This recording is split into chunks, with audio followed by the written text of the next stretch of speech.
আসসালামু আলাইকুম, আশা করি সবাই ভালো আছেন। আজকের ভিডিওর বিষয়টি হলো আমি আসছি 100 ফিট রোডে।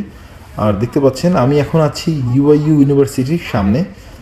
অনেক কাজ থাকে আমার এই রোডে, আমি মাঝে মাঝেই আসি যেহেতু এই রোডটা কনস্ট্রাকশন কাজ চলতেছে, তো জ্যাম জট হতে পারে সাধারণ। তো আজকে আপনাদেরকে দেখানোর চেষ্টা করব এই রোডের জ্যাম জটের মূল কারণগুলো ইনশাআল্লাহ। আর সামনে একটা লেগুনা আছে দেখতে পাচ্ছেন, এটার ইঞ্জিনে আগুন ধরে গিয়েছে, ওয়ারিংগুলো পুড়তেছে। যেহেতু আমার কাছে পানির বোতল নেই আর আশেপাশে দোকানও নেই, তো স্টুডেন্টদের কাছে পানির বোতল আছে, ইনশাআল্লাহ ওরা ব্যবস্থা নেবে। ওনার ওয়ারিংগুলো পুরো একদম ধোয়া বেরোচ্ছে।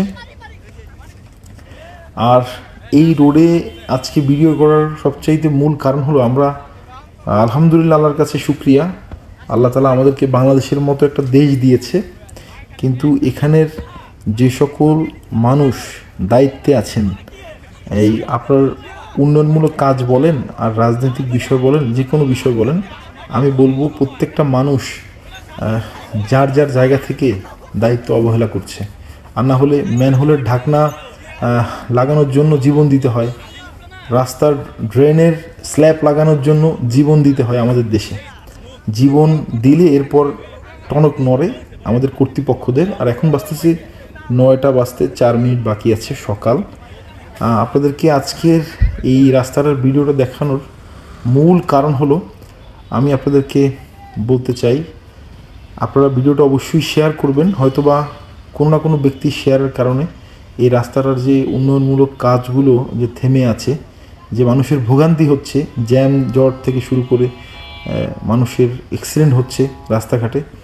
তো এর আগে আমি আসছিলাম এই রাস্তায়, তখন দেখলাম যে রাস্তার অবস্থা খুবই খারাপ সাইদনগরের দিকে। তো আপনাদেরকে দেখাবো ইনশাআল্লাহ আমি ওই জায়গাগুলো। আর আজকে এখানে জ্যাম জটের কারণ হলো বসুন্ধরার গেট বন্ধ। এই হলো সাইদনগরের রাস্তা, 100 ফিটের রাস্তা। এখানে কাদার লেয়ার দেখতে পাচ্ছেন আপনারা, আর যেখানে কাদা দেখতে পাচ্ছেন এখানে মাঝে মাঝে গর্তও আছে। নর্মালি প্রাইভেট কার তো অনেক সময় আটকে যায়, ট্রাক যেতে পারে, আর এই অটোরিকশার অনেক সময় অ্যাক্সেল ভেঙে যাচ্ছে, অটোরিকশার চাকা বাঁকা হয়ে যাচ্ছে, টাল হয়ে যাচ্ছে। আর আজকে যেটা দেখলাম এই লেগুনাটার লেফট সাইডের চাকার সাইড থেকে বেয়ারিং বুশ টুশ ভেঙে একদম ওইটা জ্যাম হয়ে আছে এখানে। তো এখানে এখন যেহেতু সকাল 9টা, কিছুক্ষণ পরে যখন বসুন্ধরার গাড়িগুলো এদিক দিয়ে যাওয়া আসা করবে তখন একদম রাস্তাটা জ্যাম হয়ে যাবে আর চলাচলের উপযোগী থাকবে না। তো এই রাস্তার কনস্ট্রাকশন কাজ চলতেছে। এই রাস্তাটা যদি পেলোটার দিয়ে কাদাগুলোকে সরিয়ে এরপর সমান করে দেওয়া হয় তাও মানুষ চলতে পারে। আজকে আমি এই যারা কনস্ট্রাকশনের দায়িত্বে আছেন তাদেরকে বিনীত অনুরোধ জানাচ্ছি এই ভিডিওর মাধ্যমে, অবশ্যই আপনারা পদক্ষেপ নেবেন। আর একটা কথা মনে রাখবেন, আল্লাহর সবচেয়ে শক্তিবান আর বাংলাদেশের নাগরিক। আমি মনে করি কোনো রাজনৈতিক ব্যক্তি থেকে শুরু করে কোনো কর্মকর্তা, কর্মচারী, সরকারি যে কোনো পর্যায়ের মানুষ, সবচাইতে শক্তিশালী হলো সাধারণ নাগরিক। আপনারা তাদেরকে ভোগান্তিতে ফেলছেন, হয়তোবা একদিন কেউ না কেউ দাঁড়াবে আপনাদের জন্য, তখন আর আপনারা হয়তো চাকরিচ্যুত হবেন, না হয় সাসপেন্ড হবেন। এর চাইতে এই রাস্তাগুলো আগেভাগে ঠিক করে দিন। আমি এই ভিডিওর মাধ্যমে আপনাদেরকে, আমার দর্শক যারা আছেন ভিডিওগুলো দেখেন, চোখে পড়বে যাদের, তারা অবশ্যই শেয়ার করবেন। আমি লোকেশন সহ দিয়ে দিব এই ভিডিওতে কোন জায়গাটার এই রাস্তাটা এত খারাপ অবস্থা। তো এই রাস্তাটা এর পরশুদিনও আমি আসছিলাম, পরশুদিন দেখলাম যে 2জন মুরব্বী মানুষ রিক্সা উল্টে গিয়ে এখানে একদম পড়ে আছে, তো টেনে উঠালাম। আসলে সবসময় ভিডিও করার একটা মুড থাকে না, তো আজকে ভিডিও করলাম কারণ হলো সকাল সকাল জ্যাম থাকলে তো ওইভাবে রাস্তার যে খারাপ অবস্থা দেখানোও যায় না। এরকম রাস্তার খারাপ অবস্থা পুরো নতুন বাজার থেকে শুরু করে এই সাইদনগরের মোড় পর্যন্ত আছে রাস্তার খারাপ অবস্থা, খুব বেহাল দশা।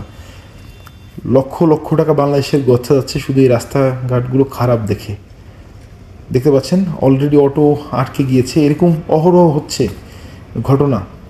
তো আজকে আপনারা অবশ্যই, আপনাদের কাছে অনুরোধ থাকবে যারা আমার ভিডিও দেখেন তারা অবশ্যই শেয়ার করবেন, এবং আপনাদের কাছে যদি কোনো পদক্ষেপ নেওয়ার থাকে বা আপনাদের সংশ্লিষ্ট পরিচিত কেউ থাকে যে এই প্রকল্পের আওতায় আছেন, তাদেরকে অবশ্যই অবহিত করবেন এই রাস্তাটা ঠিক করে দেওয়ার জন্য। দেখা হবে নতুন কোনো ভিডিওতে। আপনারাও আপনাদের জায়গার থেকে পদক্ষেপ নিতে পারেন, মানুষের উপকারে আসবে ইনশাআল্লাহ। আসসালামু আলাইকুম, আল্লাহ হাফিজ।